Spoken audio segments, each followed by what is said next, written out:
Alright, good morning! So, guys, magta-trail tayo ngayon sa Timberland Bike Park. So, kasama natin yung mga kumpare ko doon. So, quick tip lang sa lahat ng mga magta-trail, lalo na sa season na to at napakainit. Magdala tayo ng maraming tubig. So, ako may dala akong hydration bag. Tapos may dala pa akong extra na bottle cage. So, yun. So, puro tubig yun, guys. And, syempre, magdala rin tayo ng kakaunti pagkain. So, let's go! Ayan, so, medyo maliwanag na, guys. Dito na ako sa kanto ng Daambakan. Dito sa may San Mateo. So, padjak lang kami, guys. All the way to Wall 1, Wall 2, and then going to Wall 3. Tara!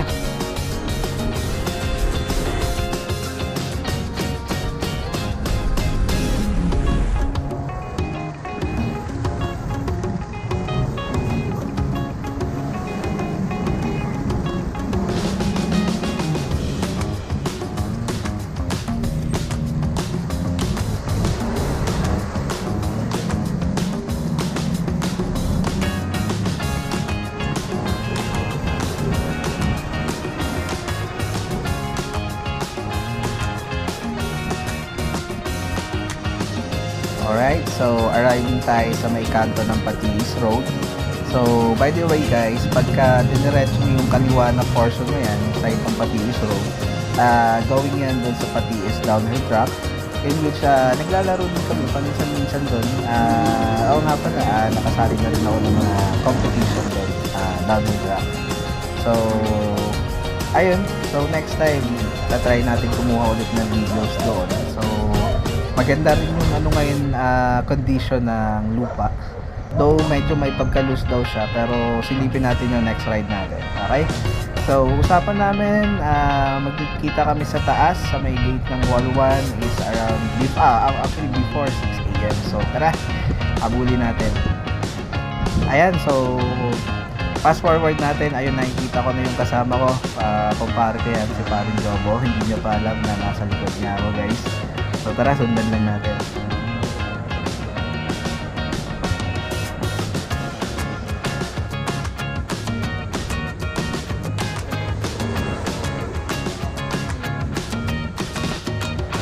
Ayun, so nga pala, yung kumpare ko na yan is nag-switch siya from hardtail to pulsos. So simula nung nakapag-try ng trail sa Timberland Park, wala pang 1 week, nagpalit na siya ng pulsos. So, meaning to say, na-enjoy na yung pag-ride niya using full suspension bike. So, ayun, pati yung bike ko ginaya. So, I'm using now the Giant Terrain. Then, kumuha din siya ng Giant Terrain. Pero, ang kagandahan nun, mas maganda yung frame niya since kumuha siya ng latest model. So, yung model niya is carbon na siya. So, magaan. So, mas advantage sa kanya, lalo na mahilig kami pumadyak. So ayan guys, pumapadyak kami papuntang Wall 1. So kikitain namin si Paring Emon naman, isang kumpare ko din. So same thing with Jobo, nagpalit din siya from hardtail to full suspension bike. Yun, so andito tayo ngayon sa may Bikers Cafe. Yan, sa may kanan banda ko. Sarado pa siya. Alright, so andito na tayo sa may gate. Alright, mukhang nauna ata kami. So, excited. Ikot-ikot lang. Kasi parang kami pa yung nauna kay Paring Emon. Pero actually guys, nakita namin yung live chat. Ay, yung chat ng kumpare namin, yung kasama namin, mga around 3 AM is missing na siya. So, siguro mas excited na para. So, ayun. Ikot muna kami. Ikot-ikot lang kami dito sa may gate ng Timberland. So, ayun. Alright. So, maraming nagja-jogging dito. Maraming nagbabike. So, mas marami nagbabike dito. Lalo na pagka weekends or holidays. Ang daming mapper dito. So, yun, nakita na namin siya. Gamit niya ay specialized enduro na bike. Ito si Paring Emon. So, let's go. Papasok na kami na Wall 2. Aahon kami ng Wall 2 and then papasok kami dun sa may clubhouse para mag-register. Ayun, magre-register muna tayo para makapag trail sa loob ng bike park. Ayan, so Timberland Heights. Ayun yung mga kasama natin na before parang hesitant sila na lumusong sa mga slope terrains or something na palusong, pero now nako guys, ang bibilis na nangyayari. So yan, nandito na tayo sa may clubhouse, papasok na tayo. Ayun, so as usual, excited yung dalawa, lalo na yung una, si paring Jobo at saka si paring Emma. Let's go.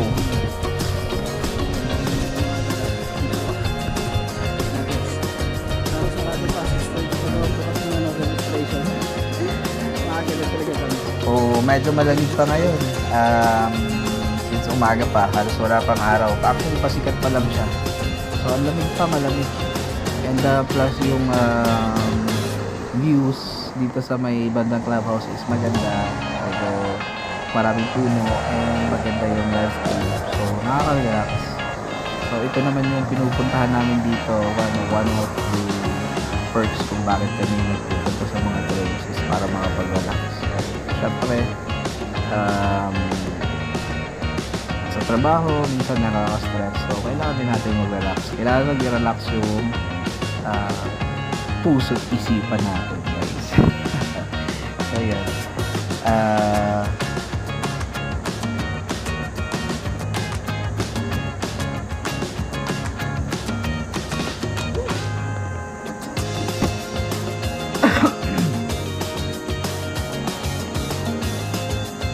Nakikita nyo, konti pa lang yung mga sasakyan since umaga pa lang. So sabi ng guard is sarado pa daw yung registration booth. So doon sa loob, so antayan po muna tayo ng sa konti. Ayan. So ganito yung itsura niya guys sa loob sa clubhouse. Ang ganda. May mga coffee shop, may restaurant dyan sa loob guys. I heard may discount kayo dun sa I think sa mga coffee or I don't know, hindi ko kabisado, pero may mga offer sila na I think some discounts kapag ka nag-avail ka ng bike. So good naman. And ayun, kung gusto nyo kumain, gusto nyo magkape muna, have your coffee first. Parking muna, picture and ikot-ikot tayo. So punta tayo dun sa loob. Kailangan natin mag-sign ng waiver bago tayo magbayad. So yun.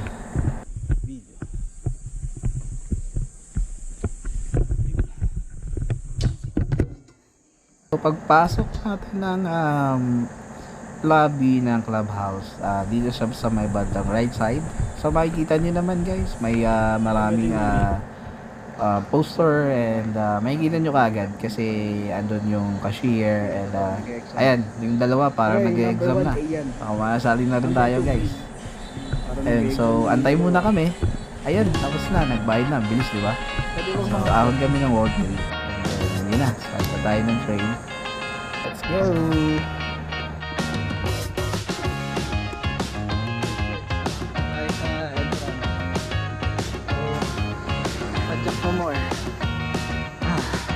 Sarap talaga mag-carbon bike. Yung kumpare ko parang wala alam, oh. Yung ahon parang umaahon lang ng ano, oh. Pwede pa magkape. Hindi, pero sa totoo lang talagang malalakas umahon na yung mga kasama ko. So siguro pagka umaahon sila ng wall 1, kinukuha nila mga 3 to 4 times ahon sila daily.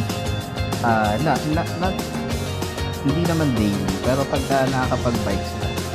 So yun, since taga dito lang naman kami, so nakakapag-bike kami almost everyday kapag pasok sa schedule.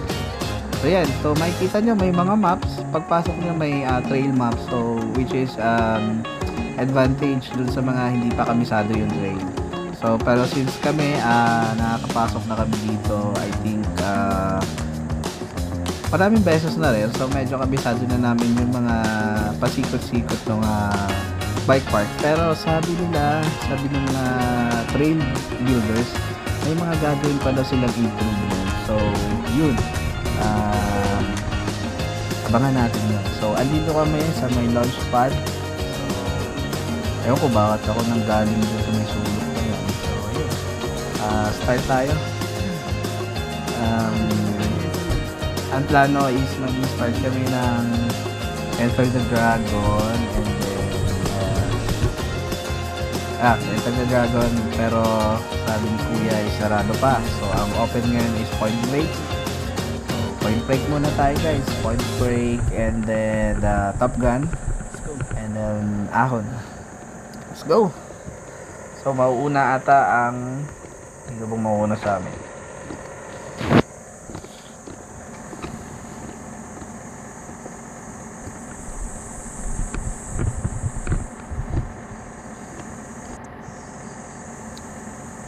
So, ito lang maganda dito sa bike park ng Timberland is ang ganda ng lupa guys.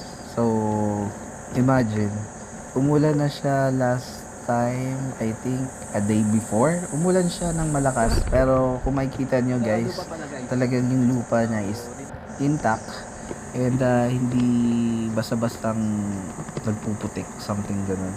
So, maganda yung paggagawa ng trail talaga. And sulit na sulit yung bayan. So yun, I think ako yung mauna. Ayan. So yun, Point Break muna kami guys kasi nga sarado pa daw ang Enter the Dragon. Kasi since umaga pa, medyo basa pa yung may paleta kasi doon. So para safe lang doon. So let's go!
Yan, so approaching tayo sa favorite part ng Top Gun, which is may mga small drop and yun, para may konting excitement naman.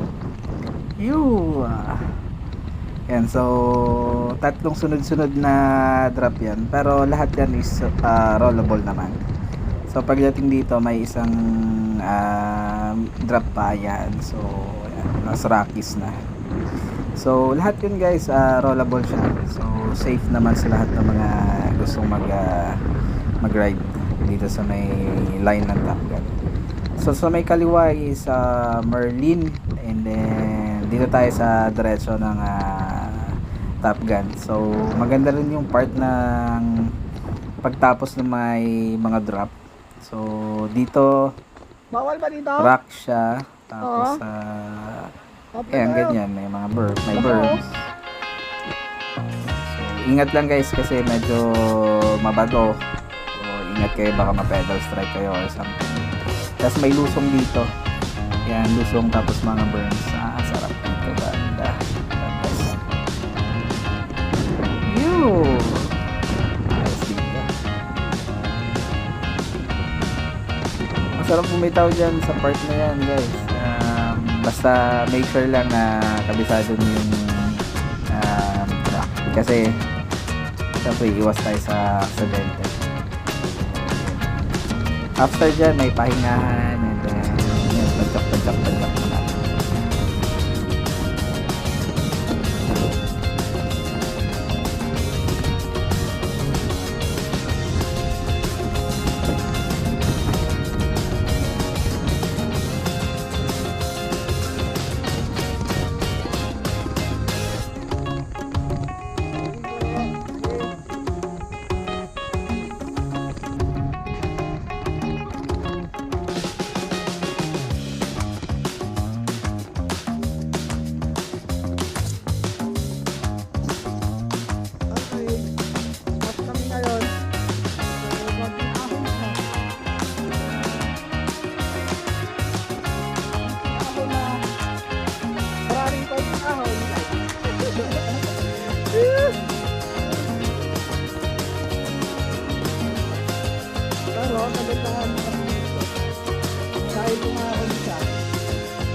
Lalo ngayon?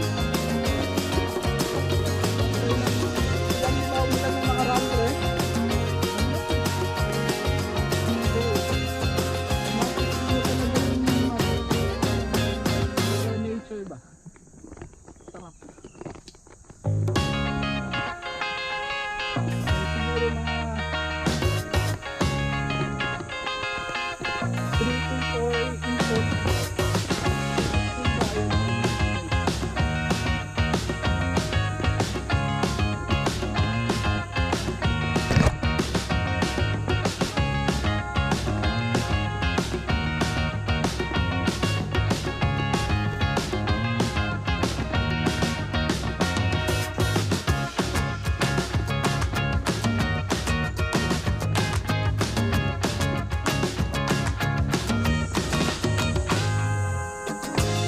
Ayun na nga. So, andito na kami sa large pod ulit. So, sa Hildran.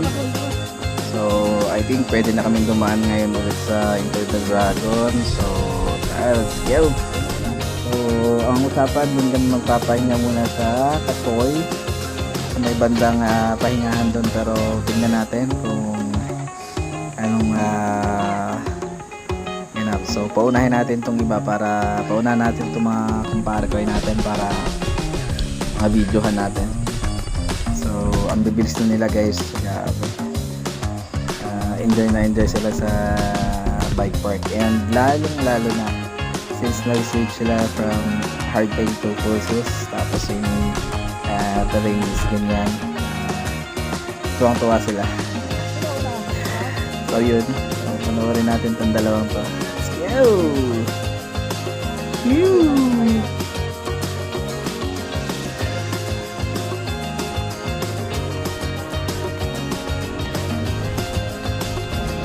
Isa din sa paborito kong part is yung banda dito. I-drop mo siya and then high speed. Sarap. Careful lang kayo guys. So, may drop dyan. Pero rollable siya. Pero dahan-dahan lang kayo guys. Lalo pagkatapos. Tapos yung dito. Sarap din dyan.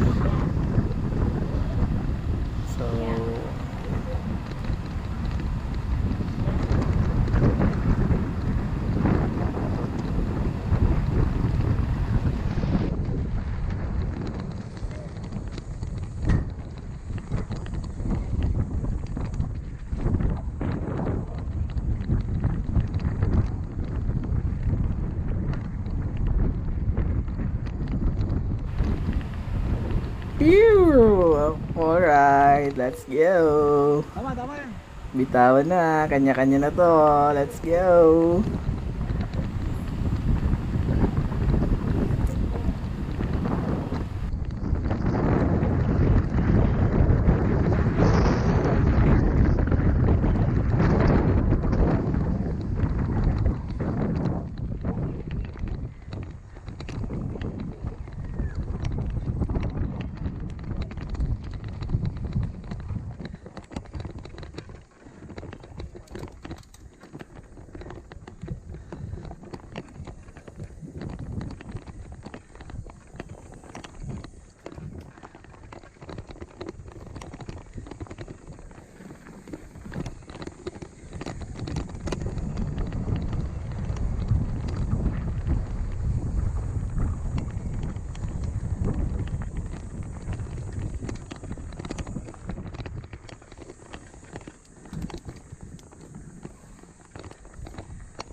Ang lalakas ng kasama natin, guys.